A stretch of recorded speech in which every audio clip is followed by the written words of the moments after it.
और अब आपको लिए चलेंगे बूंदी के हिंडोली, जहां पर मुख्यमंत्री भजनलाल शर्मा कार्यक्रम को संबोधित कर रहे हैं।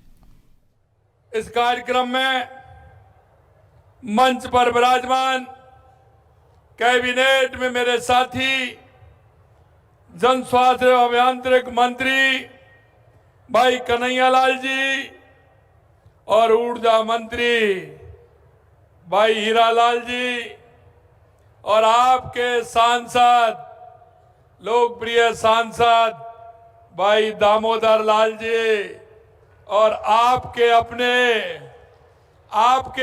ही आप देख रहे हैं, उनका भी उद्बोधन हुआ और लगातार आपके विकास की चिंता करने वाले ऐसे माननीय प्रभुलाल जी,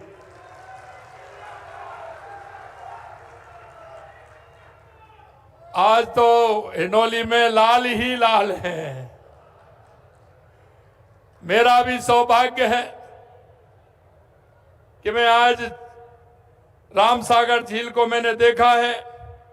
हमारे बीच में विधायक जहाजपुर श्री गोपीचंद जी, भाजपा के जिला अध्यक्ष रामेश्वर मीणा जी, पूर्व विधायक बूंदी अशोक डोगरा जी, पूर्व विधायक केशवराय पाटन श्रीमती चंद्रकांता मेघवाल जी, पूर्व विधायक और भाजपा के जिला अध्यक्ष ओम प्रकाश शर्मा जी, पूर्व प्रधान नैनवा पदम नागर जी, पूर्व प्रधान हिंडोली श्रीमती कृष्णा माहेश्वरी जी, पूर्व प्रधान देवली सत्यनारायण जी, पूर्व जिला अध्यक्ष बूंदी कुंज बिहारी बिलिया साहब, पूर्व जिला अध्यक्ष बूंदी भंवरलाल जी शर्मा साहब, पूर्व जिला अध्यक्ष कालूलाल जहांगीर जी, पूर्व जिला अध्यक्ष शीतललाल राणा जी, पूर्व जिला अध्यक्ष शौकीन राठौर जी, पूर्व जिला अध्यक्ष सुरेश अग्रवाल जी, महामंत्री योगेश सरंगी जी और इस कार्यक्रम में आए हिंडोली विधानसभा के मेरे पूज्य बुजुर्गों, नौजवान दोस्तों और मेरी माता बहनों, सबसे पहले तो मैं आपका वंदन करता हूं, अभिनंदन करता हूं, आप सभी को मैं प्रणाम करता हूं।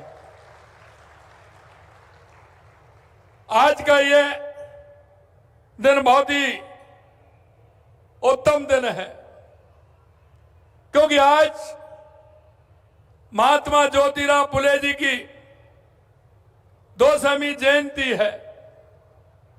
महात्मा ज्योतिराव फुले जी ने इस देश के लिए, भारत माता के लिए, राष्ट्र के लिए अपने आप को समर्पित कर दिया। उन्होंने समानता के भाव को लेकर के पूरे राष्ट्र के अंदर काम किया। उन्होंने शिक्षा को लेकर के काम किया और उन्होंने शिक्षा के क्षेत्र में जो काम किया है, यह देश कभी नहीं भूल सकता महात्मा ज्योतिराव फुले जी को। मेरे भाई और बहनों, उन्होंने जब शिक्षा की अलग जगाई थी तो माता सावित्री फुले को सबसे पहले उन्होंने शिक्षा दी थी और उनसे कहा था कि आप अगर माता बहनों को शिक्षा देंगी तो हमारा ये राष्ट्र आगे बढ़ेगा। मैं आज नमन करता हूं माता सावित्रीबाई फुले को कि उन्होंने माता बहनों के उन में जाकर के, मोहल्लों में जाकर के, ढाणियों में जाकर के और माता बहनों के अंदर शिक्षा की अलग जगाने का काम किया। मैं उनको भी नमन करता हूं। मेरे भाइयों, मैं आपसे यह भी कहना चाहता हूं कि आप सभी इस पावन आयोजन में आए हैं। मैं निश्चित रूप से आपका अभिनंदन करता हूं। रामसागर झील मैंने पहली बार देखने का मौका मिला है। ये हमारी धरोहर है, ये हमारी धरोहर है, हमारा पर्यटन स्थल है। इसका विकास करना सरकार का काम है। आप चिंता मत करिए, इसका विकास करेंगे। यहां पर्यटन का क्षेत्र इसको बनाएंगे। मैं ये भी आपसे कहना चाहता हूं कि जब मैंने देखा और मुझे ज्ञात हुआ कि यहां भगवान श्री राम जी की 21 फीट की भव्य प्रतिमा का निर्माण किया जा रहा है। अरे मित्रों, जब यहां राम आ जाएंगे तो अपने आप काम हो जाएंगे, आपको चिंता करने की जरूरत नहीं है।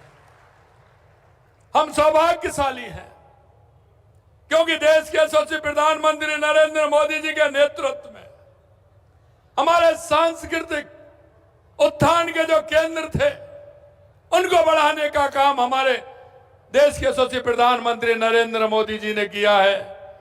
चाहे अयोध्या के अंदर हमारा रामलला का मंदिर हो, चाहे काशी विश्वनाथ लोक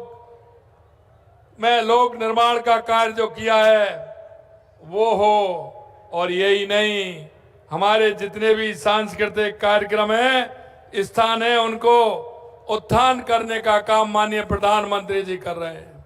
मेरे भाई और बहनों, मैं आपसे एक ही बात कहना चाहता हूं, क्योंकि हमारे रग रग में भगवान राम है, सुबह उठते भी राम है और सोते भी राम है, हर पल राम है।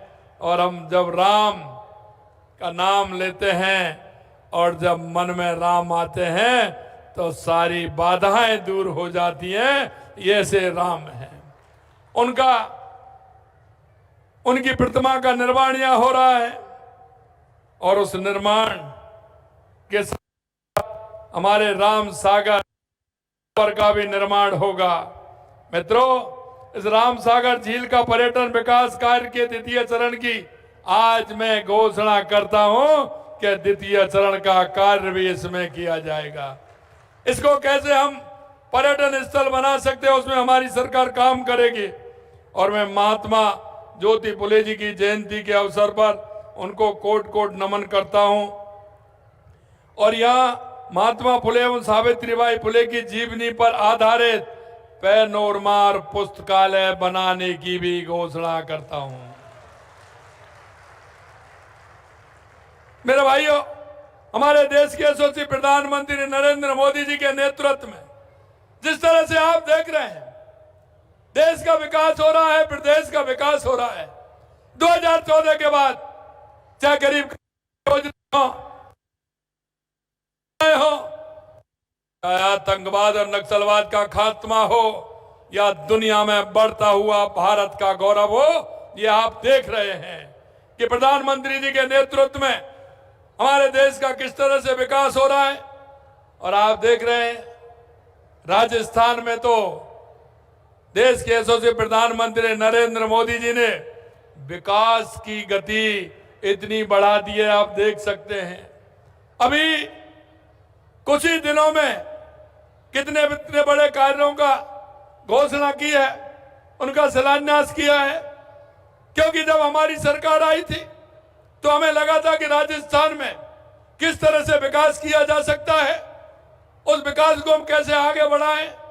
तो हमें लगा कि राजस्थान में सबसे पहले पानी की आवश्यकता है। तो हमने राम जल सेतु ERCB योजना, यमुना समझौता हमने किया, उसकी DPR बन गई। इंदिरा गांधी गंगा नहर को पानी कैसे मिले, ज्यादा से ज्यादा पानी आए, उसके निर्माण के लिए 5,000 करोड़ रुपए दिए। देवास स्कीम के लिए 10,000 करोड़ रुपए दिए। और सोम कमलाम के माध्यम से हमारा जवाई में पानी कैसे जाए, इसका भी काम किया।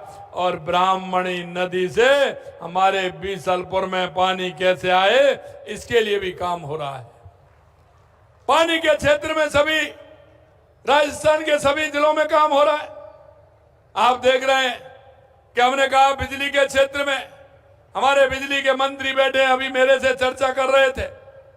हमने कहा था कि हम 27 में किसान को दिन में बिजली देंगे 2027 में।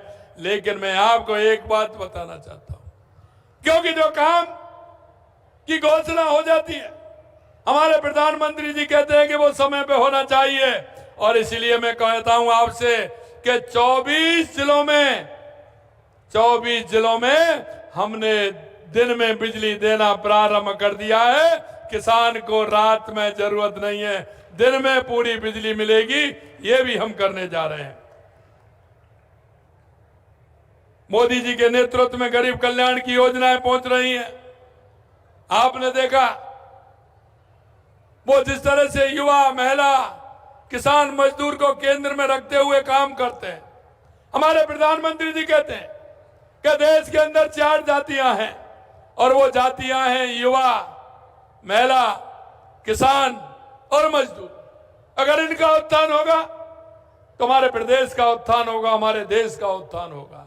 और उसी के चलते हुए आप देखते हो, महिलाओं के बारे में किसने सोचा था, किसने विचार किया था?